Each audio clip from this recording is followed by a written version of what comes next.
Time to go back inside the coach's room. I'm Petey. Let's take a closer look at the Colorado Avalanche versus Dallas Stars game 2, and let's look at some of the video. One of the things Colorado is extremely good at is using their speed in transition to get up the ice. They were able to create scoring chances in the game against the Dallas Stars, and let's look at some of the reasons why.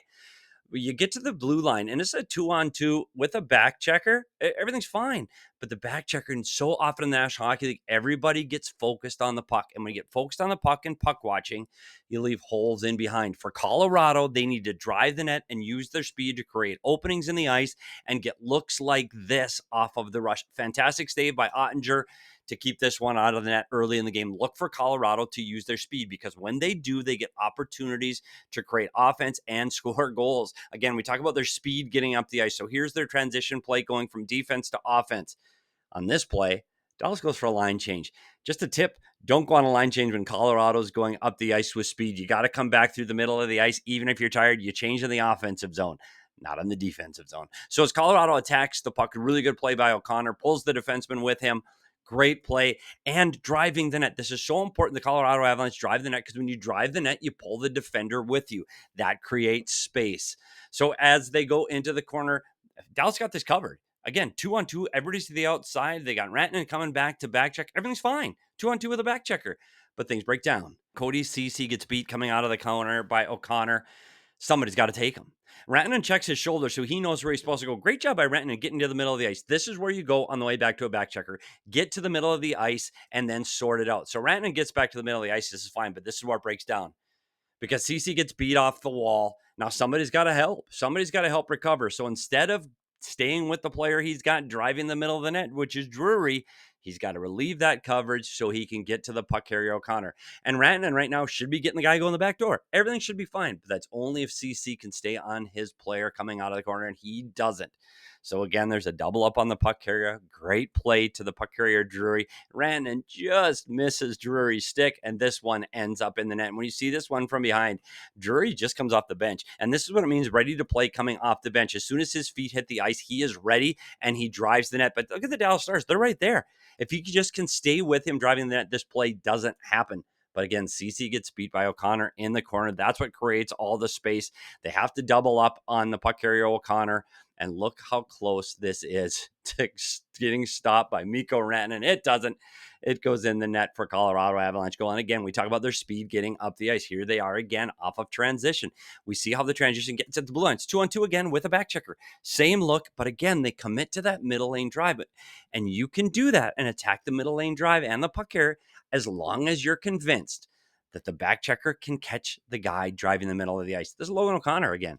Like, this is fast speed coming up the middle of the ice. I'm not sure he was covered, so maybe then the defenseman's got to play a little soft, but Dallas doesn't do that. Dallas plays hard, and they attack the puck carrier. So two really good puck plays by the Colorado Avalanche. First, Girard, nice play to Lehkonen, and he's covered. Like, Lehkonen is covered. Everything is great there, but Lehkonen's able to get that puck ahead to O'Connor, and then a phenomenal play by O'Connor. So again, off of the rush, Colorado, extremely dangerous. They need to do more of that in Game 3.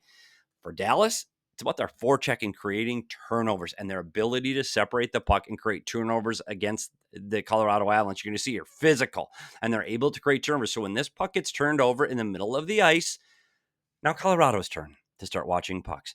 This was an area of concern for Colorado. They cannot get beat off the wall, and that means you need to stay with the player you are defending all the way back to the front of the net. Get puck watching here, and you see what that allows player to get open in the front of the ice. The turnover occurs.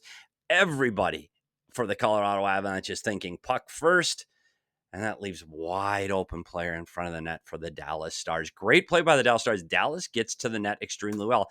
And that's Seguin. Like, Tyler Seguin, you can't give him that kind of ice in front of the net late in the game that's tied. So Colorado's got to do a better job coming off the wall and defending the net front in front of Blackwood. And Dallas, to their credit, great job getting to the front of the net. Dallas does a great job getting the blue paint. They're very aggressive. They get pucks and people to the net, and that's one of their strengths. And you can see it again on the forecheck. Jamie Benn, very physical. Again, double up quickly. They separate the puck from the opponent. But here's Girard as he turns the puck over up the wall. Again, we talk about the ability to take your check off of the wall. Dallas, first off the wall, and they attack the net. Again, Colorado gets beat off the wall to the front of the net, and this time they double up on the guy in front of the net, but they don't get Jamie Benn in behind. Girard goes to the net front as the puck gets delivered again. The player in front of the net all alone. And this time, Dadonov is able to knock that one in. So again, Colorado's got to do a better job. Dadonov standing all alone in front of the net. They've got to do a better job of defending. Again, it's a turnover up the middle of the ice. The Colorado Avalanche are going to have to do a better job of either using the wall, hate to say it, or look at the New Jersey Devils using that flip into the neutral zone. They turn the puck over in the middle of the ice too often in this game. They're going to have to do a better job of managing the puck against the Dallas Stars team that's so aggressive on the puck. And once they get the puck, this team is fantastic at attacking the net from there. They get on the net quickly, and that helps them create offensive opportunities from turnovers along the wall, and then they just converge to the net. Colorado's got to do a better job there. Let's go to the OT winner. This is where it all happens for the Dallas Stars, and it's a really good stick by the Dallas Stars on the defensive blue line that makes the turnover, and now it's Colin Blackwell. This team gets up the ice quick, and they move quick, but Colorado's on a line change. We talk about line changes, how important they are. You can't change unless that puck is in deep, and this is overtime.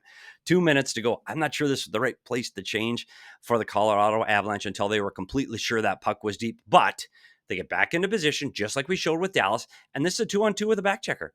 Everything's fine. Colorado's in a really good spot, but a great play by the Dallas Stars forward creates this goal. First, Sam Steele drives the net. When you drive the net, you pull the defender with you. So that pulls Girard with him. And when you pull the defender with you, that opens up area of ice for the puck carrier. Steele does an outstanding job getting to the net, which creates the opening. And then a great play by Blackwell pulling to the middle of the ice. As he pulls to the middle of the ice, he keeps the puck away from Johnson, and Wood just misses the puck. But here's what happens.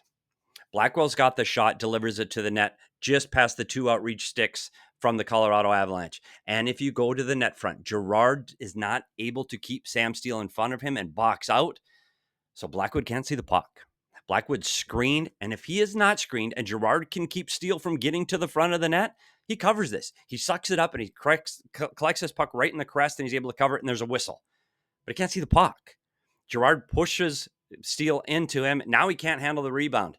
The next thing that happens, Johnson falls down, and he's off his feet. So when he falls down, Wood's got to get over him. Wood jumps up into the air, because if Wood does not jump over him, Wood is standing right here, and this play is over. Again, it's these little mistakes and these little things that happen in hockey that create opportunities, and this is when Johnson falls down. Wood has to dodge him, which leaves Blackwell all alone in front of the net.